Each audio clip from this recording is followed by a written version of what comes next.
Markets have been fairly benign this week. It's Easter, volumes feel a little bit quieter across the board, but three major themes I think have come out beneath the surface. The first is commodities. There has been talk about have commodities run too far. The second is about the banking industry. We've had the banking reform interim report come out this week. We'll look at the impact of that. And the third issue is the beginning of the US reporting season and how that is going down. So if we first of all take a look at the oil price, you can see that we've had a decline in the oil price over the course of this week.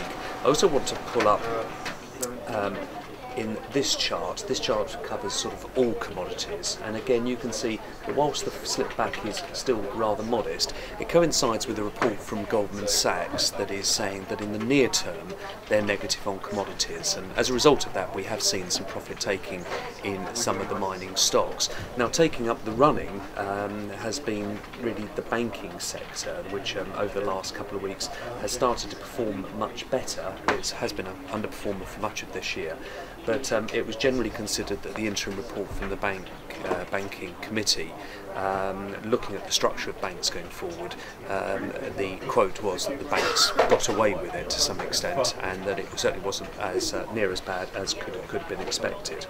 If we just take a look at the US reporting season, I highlighted this as being sort of a feature, certainly over the next few weeks. This week we've had about a dozen companies report. Alcoa is always the first company to report. It's a heavily scrutinised company because of that.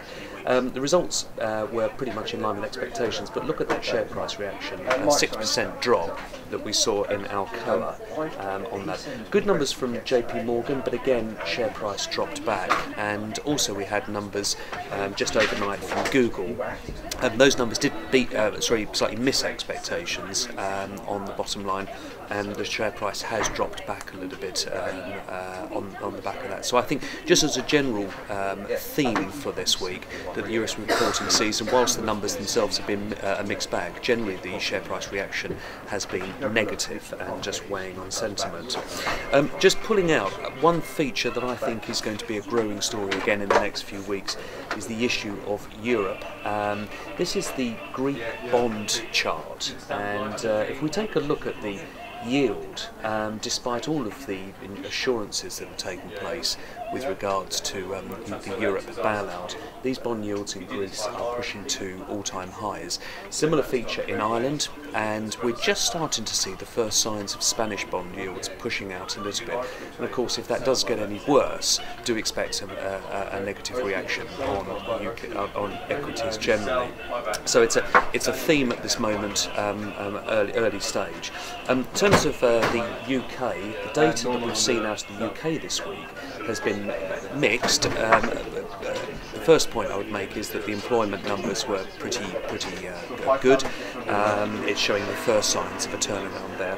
What really caught the market's interest, though, was the inflation data. They thought that inflation was going to hit 4.4%. It only came in at 4%.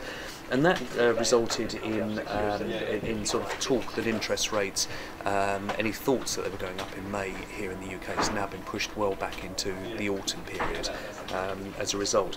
The pound has held fairly steadily through that bit of news, certainly here against the dollar. But if we look at gilt yields, you can see that sort of fallback here, suggesting that buyers did come in for gilts on the back of that news.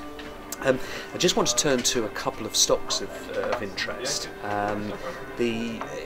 Really, there's a potential theme here of management change. We've seen some high-profile management changes over the last 12 months. We've seen Marks and Spencer, Stuart Rose leaving. We've seen Terry Leahy at Tesco.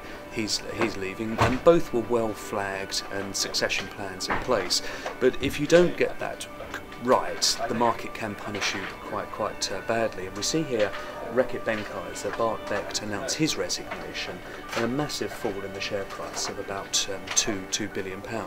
Now, the market's concerns around management change really is that if something comes out of the blue rather unexpectedly, is there anything more behind it? Now, clearly I don't think that is the case with Reckitt Benckiser, and indeed next week we have a trading update from that company which I think should be very good. But Reckitt has seen some slowing in its organic growth. They have been making acquisitions last year, a company like Scholl, which was expected to, well, at the time, to be quite an expensive acquisition for them. And I'm just going to highlight one small company here that announced a management change. And if there is any fear that management change obviously is a prelude to bad news coming out, then this is a much smaller company, a company called Alterian. And here we see the first move where they had a profit warning and a management change. And of course 1 week later they found out that the problems are far worse for this business, and the share price has reacted much more negatively. Now we're expecting a statement from Alterian in the course of the next few days, and I'd watch out for that, because my suspicion is there's going to be a very poor statement from that business and that the share price still has some further downside potential. So management change is quite a big feature. The final topic of conversation for me today is about rare earth, and I want to highlight this extraordinary chart of Cerium, which is a rare earth, and the fact that this price of this rare earth has risen by around 300 to 400% in the space of 1 month. Cerium is one rare earth which is more in abundance in world markets, but there is a growing feeling that a war is being staged between China and America about stockpiling these very, very key resources for the future of the electronics industry and green technology going forward. So there's a lot of talk about rare earth. I just really wanted to highlight this chart as to the reality of what is going on in pricing at the moment, and to keep an eye on this through the course of this year.